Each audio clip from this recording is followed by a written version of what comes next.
Kia ora, good morning. It's great to be here, and I think we can already start to hear some common themes coming across from the speakers. So I was asked about 6 months ago to talk to you about the future threats and opportunities for pollination and pollinators in New Zealand.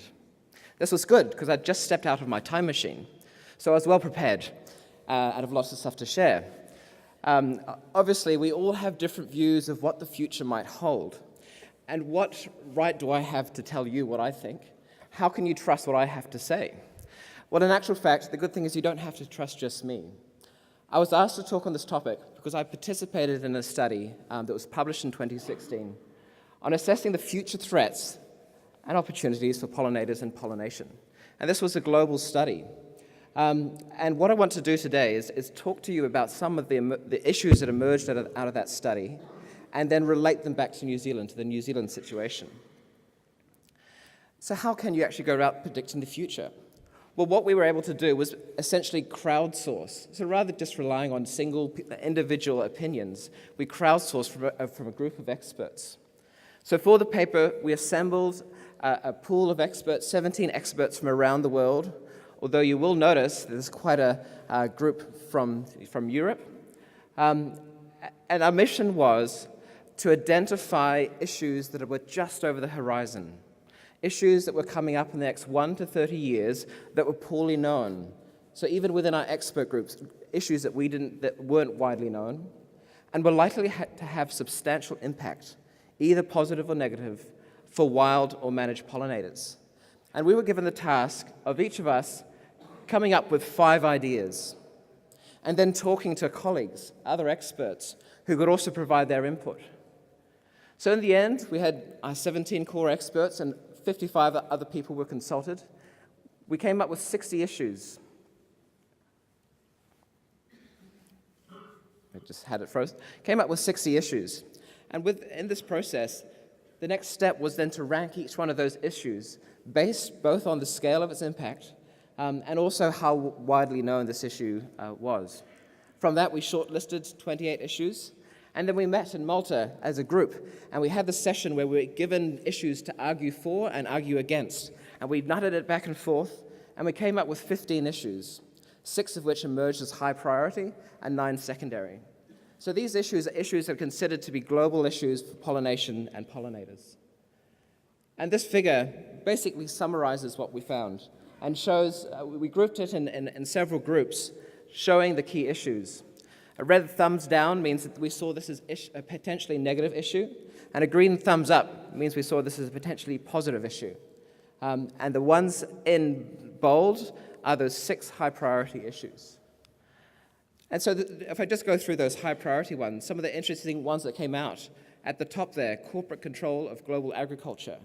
And this was seen, often people think about corporatization as being a negative process, loss of local knowledge and local information. But there's also a real potential there with large organizations that are able to take up the latest research, use best practice in terms of minimizing environmental effect, and then applying that over much large areas. In parasites and pathogens, the real threat seen there was in the emergence of new RNA viruses. There was also some interesting discussions about the use of an increased diversity of managed pollinators, so going beyond honeybees to other species as well. We saw this as potentially both positive and negative. The negative potential there is that any managed species, once you take it into domestication, there's a potential for new diseases to emerge and spread, and those diseases could then spread back to wild populations. Climate change, we all are aware from this last season the effect that climate can have on our pollinators. And in terms of pesticides, the one listed there, sulfoxamine pesticides, it's just a placeholder for new pesticides that emerge and understanding those threats. But there was an interesting one here, which is looking at a positive impact from the reduced impacts of pesticides in non-agricultural settings. And there's this emerging picture coming out now that people who live in urban environments or in non-agricultural settings are starting to understand the responsibility they have in terms of minimizing the effects of pesticides on pollinators and honeybees. And that's a really interesting new positive development that's starting to occur. But what does this all mean for New Zealand? So what I'm going to do next is take some of these ideas and bring them into New Zealand context and give a little bit more of my thoughts about New Zealand. It's not going to be an exhaustive list, and I don't have much time to go through them. But as you go through this conference, think about these words and phrases as little key phrases to think about in the discussion of where the future of the industry lies. So one of the issues is that we will always have new pests and pathogens arriving in the country. When Varroa arrived, it didn't bring with it many of the viruses that are associated with it. And it wasn't until later that deformed wing virus arrived. And likewise, we should expect to see new viruses turn up in New Zealand. And not only that, we now know that the mites are developing resistance to the chemicals that we use to control them. And this means that if we're talking about Varroa control in New Zealand, the hives used to survive with thousands of Varroa in them, and now they're much more sensitive to Varroa numbers. And that means there needs to be a change of thinking about when we start to do Varroa control in hives. And it's not just about viruses coming into the country, it's about new recombinant viruses, the ability of these viruses to evolve and create new challenges for us. And just across the ditch, there are other pests and pathogens we need to be aware of, such as European foul brood, chalk brood, and small hive beetle. What about the honey industry? As I touched on just before, we do need to be thinking about the effects of climate on nectar production, and also the timing of flowering and how that overlaps with other flowers that might attract the bees. I think one of the key issues that we're probably all aware of is what is the maximum stocking rate? What's the carrying capacity of hives in the country? We now have over 800,000 hives. At what point do we start to see a negative impact then on production? And that also relates to the environmental impact. And we need to understand what the environmental impact is of bringing these hives into the native forest so that we can ensure that we've got a sustainable production system. And myrtle rust, I'm really excited to see that there's a good session on myrtle rust happening this morning. This is a new threat. It's been severe in Australia, but we don't yet know how it's going to pan out in New Zealand. But the beekeeping industry has a critical role in being involved at the coalface, working on this issue with other agencies as well. But there's some real opportunities. What's the next Manuka? What are the other premium honeys and premium products that can be developed? And what about increased honey production? Rather than just focusing on challenges, can we actually see a 10, 20% increase in honey production? And what would that mean for the industry? What about the future of crop pollination? I think one of the things we're already seeing is the increased diversity of managed species. Honeybees have traditionally been and still are the backbone of crop pollination in New Zealand, and that's not likely to change altogether. However, we're already seeing other species being utilized, and we have active research programs in bumblebees and flies, and even doing some investigation about the use of native bees. And so that may change the landscape in terms of how growers understand what needs to be done for pollination for their crops. We've also seen a dramatic change in the kiwi fruit industry with the use of hail nets to cover the crops, and honeybees tend to not perform well under those covered netted environments. And we have a research program with Zespri to understand what's going on and whether there's ways that we can manage honeybees in those nets to keep them alive and keep them strong. There's even work underway to look at cutting insects out of pollination altogether. And plant breeders would love to chase either self-fertility, often self-fertility still needs bees to move pollen, or even the ability of fruit to develop without fertilization occurring. But although that may be a little bit longer off, we're already seeing the development of other systems such as robotic systems to pollinate crops. And this is a photo taken at Field Day of a Robotics Plus robot for picking kiwi fruit. And they're also working to develop robots to pollinate kiwi fruit.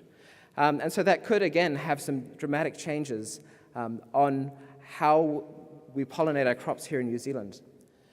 And there's robots that are not just pollination robots, but other orchard robots. There's actually some really interesting potential positives there for pollination. Anyone who drives a tractor knows that it's quite easy to slightly miss your line, and if you had a particular area you're trying to protect for pollinators, you could, with your tractor, do a lot of damage. If you had orchard robotics, we have the ability to have this really fine, precise control where we actually can create habitat for other pollinators within the orchards. We can have very targeted pesticide delivery systems that really minimizes the spray of pesticides across a crop. So some interesting positives for pollinators in wider orchard robotics. And then there's this point I mentioned before about corporate agriculture. The opportunity there that we really need to take hold of is for these larger corporations to take on environmental best practices that benefit honeybees and other pollinators, and apply that across large areas of crops. What about pesticides? The study came out with sulfoxamines as a class of pesticides that we were interested in, but there will always be new classes of pesticides. And it's really important that we understand the modes of action of those pesticides and ensure that the tests done to assess the risks of those pesticides on honeybees and other beneficial insects is appropriate to the mode of action of that pesticide, so that we can make sure that when new pesticides come through, we're taking care of our beneficial insects. What really is emerging is that pesticides have an outsized effect on the wild pollinators, the bumblebees and the native bees that live in the orchards. Honeybees can be moved in and out in a hive, but these other pollinators don't have that liberty. And so it's important that we understand that. With a changing climate, it's predicted that we'd see a greater need for the use of fungicides within crops. That's another challenge we have to cope with. And I'm sure you're all aware of neonicotinoids and the ongoing debate globally about the importance of neonicotinoids and their effects on honeybees, and that the science is still not settled on that, and so that's something that could change in the future. But again, there's this one real positive that's emerging, which is a growing awareness of urban people that they have a role to play, that what they do in their backyard garden can affect pollinators. So with all these challenges, the key thing is to think about how the industry is prepared to face the future. And I think it's really exciting to see the development of apiculture in New Zealand, and I think the industry is in a fantastic place for this. And I think a strong, unified industry, like this industry body, gives the opportunity to both address those challenges, understand how to deal with them, but also create those new opportunities. And in fact, the early Manuka work, especially on the marketing of Manuka, came out from industry levy funding from the industry.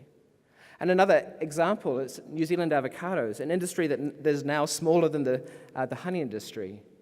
That industry invested $400,000 into a $4 million Ministry for Business, Innovation and Employment program, and $4.2 million into a $8.56 million primary growth partnership with MPI, which include both cash and in-kind funding, to really try and turn around the industry. And the industry was struggling with low yields and high variability between years in the amount of yields. And in the last few years, we've seen a dramatic increase in that industry, a huge growth in the overall yields and a reduction in the interannual variation.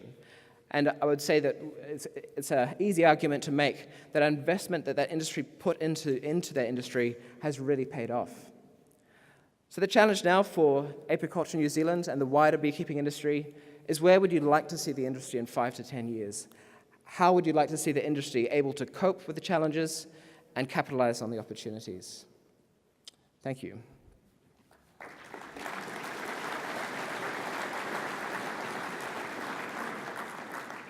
We do have time for a couple of questions, if anyone has questions.